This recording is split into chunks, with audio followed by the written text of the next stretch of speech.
Well, howdy, y'all. Welcome back to the Poorly Educated Podcast, your number one stop for news so confusing, we got to explain it with barbecue metaphors and Walmart parking lot stories just to make it make sense.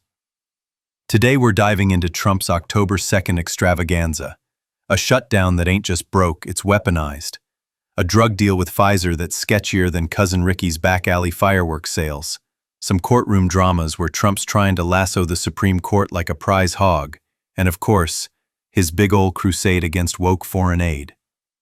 Grab a bush light, pull up a folding chair, and let's ride this roller coaster of redneck reality. Segment 1. The shutdown as a political instrument. Now folks, Trump done turned this government shutdown into a yard sale with a side of demolition derby. Instead of sitting down at the table like normal politicians, old Donnie's treating this thing like an episode of WWE, swinging chairs, calling Democrats names, even posting deepfake cartoons of Chuck Schumer looking like a gremlin.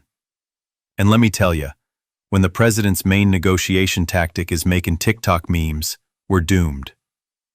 They say 750,000 federal workers are sitting home, twiddling their thumbs, losing $400 million in wages a day.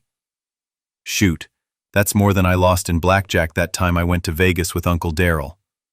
And Trump's bragging about using the shutdown to fire folks permanent like. He calls it clearing out the dead wood. Buddy, where I'm from, clearing dead wood means building a bonfire, not gutting the DMV so bad you gotta drive to Nebraska just to renew your license plate. And he froze $26 billion meant for blue states, like New York's subway project. Imagine riding the F train. It's already late, smells like feet, and now it's never coming 'cause Trump said, too woke. That's like taking grandma's oxygen tank and saying, sorry ma'am, but it voted Democrat. Segment 2. The Pfizer Accord and Tariff Diplomacy. Next up, Trump strutted out with Pfizer's big boss to brag about a historic drug deal. He's got himself a website called trumprx.gov, 'cause nothing says trustworthy pharmaceuticals like ordering them from a site that sounds like it sells MAGA vitamins. The deal's supposed to lower prices, but here's the kicker. Nobody's seeing cheaper pills till 2026. That's 2 Super Bowls and at least 3 divorces away. That's like your doctor saying, don't worry, your blood pressure meds'll kick in right after the apocalypse. Meanwhile, Pfizer stock shot up 14%. So let me get this straight. The company gets richer, we get to wait 2 years, and Trump calls it a win. That's like bragging your truck got bigger tires, when really you just bought a toy Hot Wheels at Dollar General. And the secret sauce? Tariffs. Trump told Pfizer, pay up or we'll slap a 100% tariff on your pills. That's like threatening to key somebody's truck unless they bring beer to the tailgate. Effective? Sure. Legal? Questionable. Redneck approved? Absolutely. Segment 3. Trump versus the judiciary. Now on to the courtrooms. Trump's been firing folks from boards faster than my cousin fires bottle rockets after a six-pack. He axed a Democrat regulator named Robert Primus, 'cause he didn't align with the agenda. The law says you can only fire for inefficiency or malfeasance. Trump's definition of inefficiency is, disagrees with me. And now the Supreme Court's weighing whether Trump can treat independent agencies like his personal lawnmower. Pull the cord, push it where he wants, and when it stalls, kick it till it works. If the court sides with him, goodbye Federal Reserve independence. We'll have Trump setting interest rates like he's marking down steaks at Golden Corral. He's also using acting appointments like duct tape. Cheap, quick, and falling apart in the rain. Judges keep saying, sir, you can't keep somebody in the job forever without confirmation. Trump's like, watch me.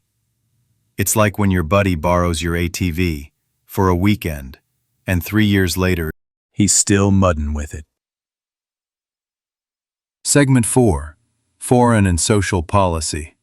Poorly Educated Style. And y'all, Trump's taken his culture war global. He's expanding the Mexico City policy, No U.S. foreign aid if you support DEI or gender identity programs. So basically, if a country's too woke, they're cut off. That's like telling your cousin, no ribs at the cookout because you wore skinny jeans. He's also bribing universities. Freeze tuition, ban DEI, and limit foreign students. And bam, federal cash. That's not education policy, that's a pawn shop bargain. I'll give you $50 if you promise never to use the word inclusive again.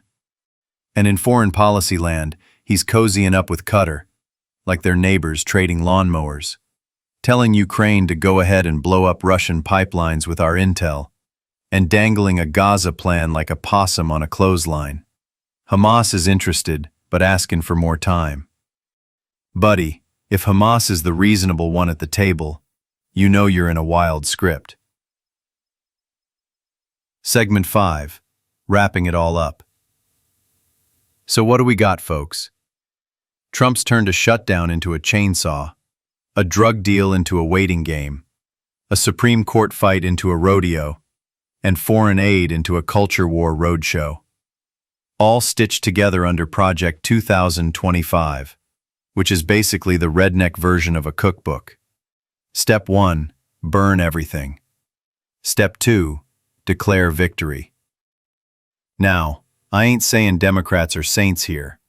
They're holding firm on healthcare subsidies like a dog on a pork chop. But Trump? He's swinging the whole system like a sledgehammer at a piñata. The question is, do we get candy, or does the ceiling collapse? So keep your beer cold, your Wi-Fi paid up, and your popcorn ready. 'Cause whether you love him or hate him, Trump News is the only reality show that makes Duck Dynasty look like PBS. That's your poorly educated podcast. Trump in the news for October 2nd, 2025. Y'all come back next time, and remember, stay poorly educated. It's cheaper than law school and way more fun at parties.